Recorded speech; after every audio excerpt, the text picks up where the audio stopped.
یمن کی العریدہ بندرگاہ پر متعدد فضائی حملے، سعودی فوجی اتحاد کے مطابق العریدہ گورنریٹ میں ہوتی سرکاری ٹھکانوں کو نشانہ بنایا گیا۔ تمام بندرگاہیں جہاز رانی کے لیے کھلی ہیں۔ حملوں کا مقصد بحیرہ احمر میں تجارتی جہازوں کے لیے خطرہ بننے والے اہداف تباہ کیے۔ ادھر بحیرہ احمر میں سعودی بحری جہاز پر بھی حملہ، سعودی حکام کے مطابق حملے میں جہاز کو معمولی نقصان پہنچا، عملہ محفوظ رہا۔ ایران مذاکرات کے لیے تیار ہے لیکن ڈیل کے لیے تیار نہیں۔ امریکی صدر کی وائٹ ہاؤس میں میڈیا سے گفتگو، کہا ایران سے بات چیت جاری ہے، ہمارے پاس دو آپشنز ہیں، ایران پر حملے جاری رکھیں یا کسی معاہدے تک پہنچ جائیں۔ نہیں سمجھتا روس یا چین ایران کو اسلحہ فراہم کر رہے ہیں۔ صدر شی جن پنگ اور روسی صدر نے یقین دہانی کروائی کہ ان کا ملک ایران کو ہتھیار فراہم نہیں کرے گا۔ دونوں ممالک نے ایران کو اسلحہ فراہم کیا تو یہ ان کے لیے انتہائی نقصان دہ ثابت ہوگا۔ سعودی عرب ابراہیم ایکارڈ کا حصہ نہ بنا تو جوہری معاہدہ نہیں کریں گے۔ دھمکیوں کی زبان برداشت نہیں کریں گے، ایرانی وزیر خارجہ عباس اراغچی نے خبردار کر دیا۔ کہتے ہیں آپ نے حمص میں ایرانی مفادات کا تحفظ بنیادی اصول ہے، ایرانی عوام کے جائز مطالبات کی منظوری تک جدوجہد جاری رکھیں گے۔ امن مذاکرات میں پیش رفت نہ ہونے کی اصل وجہ امریکی رویہ ہے، روس اور چین کے ساتھ مشاورت چلتی رہتی ہے، ہم اہم امور پر دونوں ممالک کے ساتھ باقاعدگی سے تبادلہ خیال ہوتا ہے۔ سپریم لیڈر کے مشیر محسن رضائی نے کہا امریکی صدر کی دھمکیاں مایوسی کی علامت ہیں، وہ پاگل پن سے نکل کر مایوسی کے عالم میں داخل ہو چکے ہیں۔ ایران نے عراق کی وزیر اعظم کے ذریعے پیش جنگ بندی کی امریکی تجویز مسترد کر دی، عارضی جنگ بندی کو ناقابل قبول قرار دے دیا۔ امریکی اخبار نیو یارک ٹائمز کا دعویٰ، رپورٹ کے مطابق ایرانی حکام نے کہا کہ ایرانی حکومت عارضی معاہدے میں دلچسپی نہیں رکھتی، پیشکش میں آپ نے حماس کے کنٹرول کا مسئلہ بھی حل نہیں کیا گیا۔ ایرانی وزیر خارجہ عباس اراغچی کا کہنا ہے علی الزیدی نے واشنگٹن دورے کے حوالے سے اپنے خیالات اور تاثرات سے آگاہ کیا تھا، لیکن ایران اور امریکہ کے درمیان پہلے ہی کافی سالس موجود ہیں، مسئلہ پیغامات پہنچانے کا نہیں، غیر منطقی، لالچی اور دوسروں پر کنٹرول کرنے والے امریکی رویے کا ہے۔ عراقی وزیر اعظم حالیہ دورہ واشنگٹن کے بعد تہران پہنچے اور ایرانی قیادت سے ملاقاتیں کیں۔ رپورٹ کے مطابق امریکہ کی جانب سے جنگ بندی کی پیشکش کی مکمل تفصیلات سامنے نہیں آئے۔ 15 جوان مادر وطن پر قربان، فتح الخوارج کا ٹانک پولیس چیک پوسٹ پر بزدلانہ حملہ، 15 جوان شہید ہو گئے، شہداء میں 12 فوجی جوان، 2 پولیس اور 1 محکمہ جنگلات کا اہلکار شامل۔ سیکورٹی فورسز کی مؤثر جوابی کارروائی، 12 خارجی جہنم واصل۔ ISPR کے مطابق دہشت گردوں نے بارود سے بھری گاڑی چیک پوسٹ کی بیرونی دیوار سے ٹکرائی، خودکش دھماکے سے چیک پوسٹ کا انفراسٹرکچر شدید متاثر ہوا۔ بھارتی اسپانسرڈ دہشت گردوں نے حملہ 23 اور 24 جولائی کی درمیانی شب کیا۔ صدر مملکت، وزیر اعظم اور وزیر داخلہ کی حملے کی شدید مذمت، شہید جوانوں کے درجات کی بلندی اور غمزدہ خاندانوں کے لیے صبر جمیل کی دعا، ملک سے دہشت گردی کے خاتمے تک آپریشن جاری رکھنے کا عزم۔ حملے میں شہید ہونے والے 2 پولیس اور 1 محکمہ جنگلات کے اہلکار کی نماز جنازہ ادا، سرکاری اعزاز کے ساتھ آبائی علاقوں میں سپرد خاک۔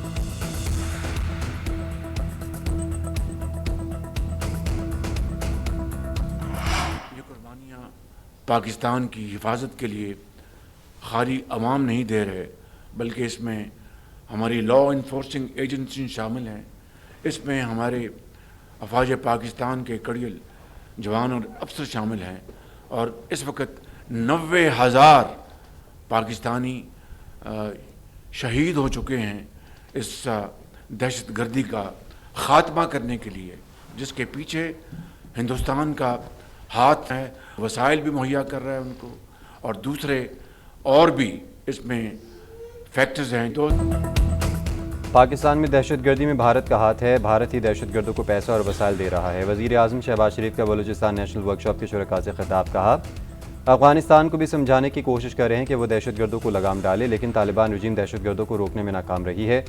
2018 میں پاکستان سے دہشت گردی کا مکمل خاتمہ ہو چکا تھا، منظم سازش کے تحت ملک میں دہشت گردی دوبارہ لوٹ کر آئی۔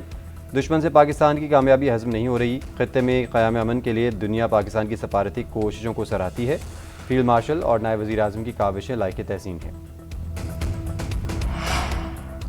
سیکورٹی فورسز کا بلوچستان میں آپریشن عزم کامیابی سے جاری، دہشت گردوں کے خلاف بھرپور اور مؤثر کارروائیاں، بھارتی اسپانسر فتح ہندوستان کے 4 دہشت گرد جہنم حاصل کر دیے۔ سیکورٹی ذرائع کے مطابق ہلاک دہشت گردوں سے بھاری مقدار میں اسلحہ اور گولہ بارود برآمد، متعدد دہشت گردوں کے زخمی ہونے کی بھی مصدق اطلاعات۔ سہولت کاری کے شعبے میں متعدد مشتبہ افراد کو گرفتار بھی کیا۔ وزیر داخلہ محسن نقوی اور وزیر اعلیٰ بلوچستان سرفراز بگٹی کا فورسز کو خراج تحسین، سیکورٹی فورسز کی پیشہ ورانہ صلاحیتوں کو سراہا۔ وزیر اعظم شہباز شریف اور فیلڈ مارشل سعید آصف منیر نے اسلام آباد میں اسکائی 47 ڈیٹا سینٹر قراقرم 1 کا افتتاح کر دیا۔ Data centre cloud computing data hosting اور ڈیجیٹل خدمات کے لیے مضبوط بنیاد فراہم کرے گا۔ تقریب سے خطاب میں شہباز شریف نے کہا کہ اسکائی 47 کا منصوبہ ملک کو ناقابل تسخیر سیکورٹی فراہم کرے گا۔ مشکلات اور چیلنجز کا امید اور حوصلے سے مقابلہ کریں گے تو مارکہ حق جیسے تاریخی کارنامے جنم لیتے ہیں۔ فیلڈ مارشل کی بصیرت افروز قیادت کو خراج تحسین پیش کرتے ہیں۔ اسکائی 47 جیسے منصوبے پاکستان کے مستقبل کی ضمانت ہیں۔ متحد ہو کر کام کریں تو کوئی ہدف ناقابل حصول نہیں۔ وزیر اعظم اور فیلڈ مارشل کو ڈیٹا سینٹر سے متعلق بریفنگ بھی دی گئی۔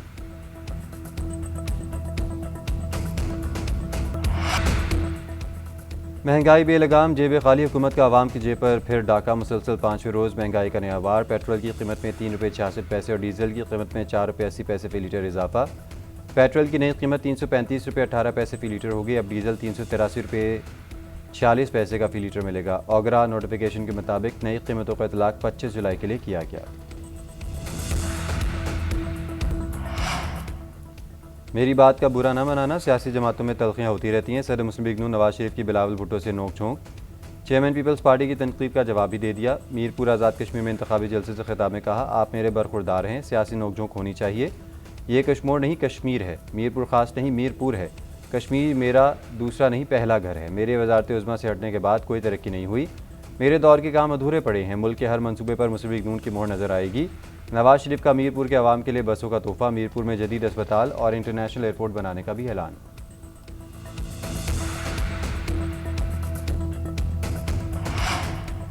مخالفین کی کانپیں ٹانگ رہی ہیں، ان کی دوڑیں بتا رہی ہیں نون لیگ نے آزاد کشمیر کی بازی جیت لی۔ میرپور والوں کا جذبہ بتا رہا ہے شیر آ نہیں رہا، شیر آ چکا ہے۔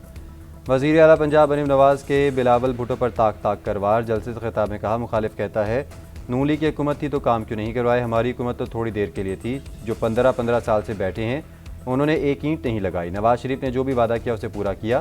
نواز شریف کے خلاف خطرناک سازشیں ہوئیں، عوام کی سپورٹ نہ ہوتی تو ہمارا نام ملیا میٹ ہو چکا ہوتا۔ میرپور کے لیے 10 الیکٹرک بسوں کا تحفہ لے کر آئی ہوں۔ یہاں اچھے گھر بنے ہوئے ہیں مگر افسوس سڑکیں ٹوٹی ہوئی ہیں۔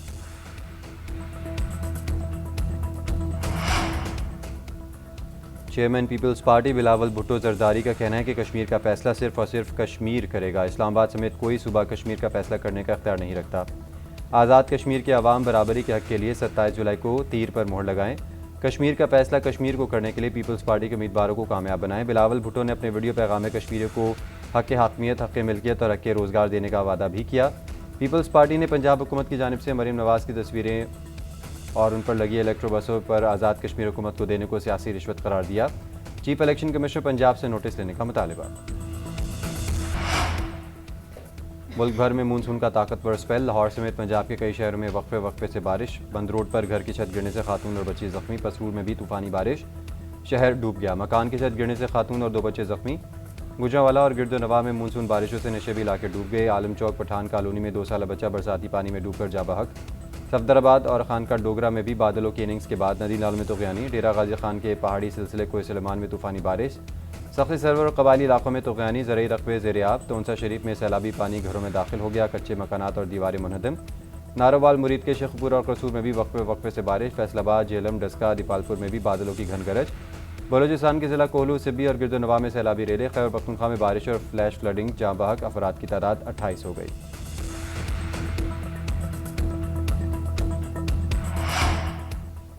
کراچی میں مونسون کے بادلوں کی انٹری، آندھی کے ساتھ کہیں ہلکی اور کہیں تیز بارش۔ Model colony, Malir, Gadap, north Karachi, Gulshan Iqbal اور طارق روڈ پر بادل کھل کر برسے۔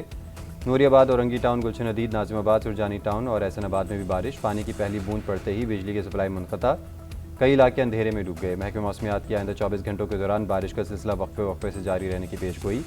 وزیر اعلیٰ مراد علی شاہ کا صوبے بھر میں طوفانی بارشوں کے پیش نظر ہائی الرٹ جاری۔ بلدیاتی اداروں، واٹر بورڈ اور ضلع انتظامیہ کو متحرک رہنے کی ہدایت۔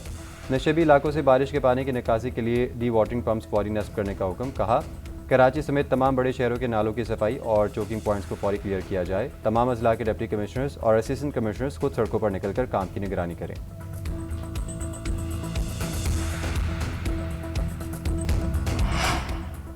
گلگت بلتستان سمیت ملک کے مختلف علاقوں میں بارشوں نے تباہی مچا دی، کئی شاہراہیں اور فصلیں متاثرہ شاہراہوں کی بحالی کے لیے NH کا آپریشن جاری۔ گلگت شندور روڈ تمام اقسام کی ٹریفک کے لیے مکمل طور پر بحال، ینگال کے مقام پر متبادل راستے بنا کر ٹریفک چلا دی گئی۔ RD 16 اور RD 25 سے ملبہ ہٹا دیا گیا، انصار کیمپ کے مقام پر پتھر ڈال کر بھرائی کا کام جاری۔ ادھر مانسہرہ میں سیف الملوک جھیل روڈ کے اطراف پہاڑی مقامات پر شدید بارش اور سیلابی ریلیں۔ 2 روز قبل واقعے کی ویڈیو وائرل، ویڈیو میں سیلابی ریلے آنے پر سیاحوں کو محفوظ مقامات پر جاتے دیکھا جا سکتا ہے۔ سیلابی ریلے سے ناران خاقان کو جھیل سیف الملوک سے ملانے والی سڑک بدستور بند، جنوبی وزیرستان لوئر میں 3 کازوے بہہ گئے۔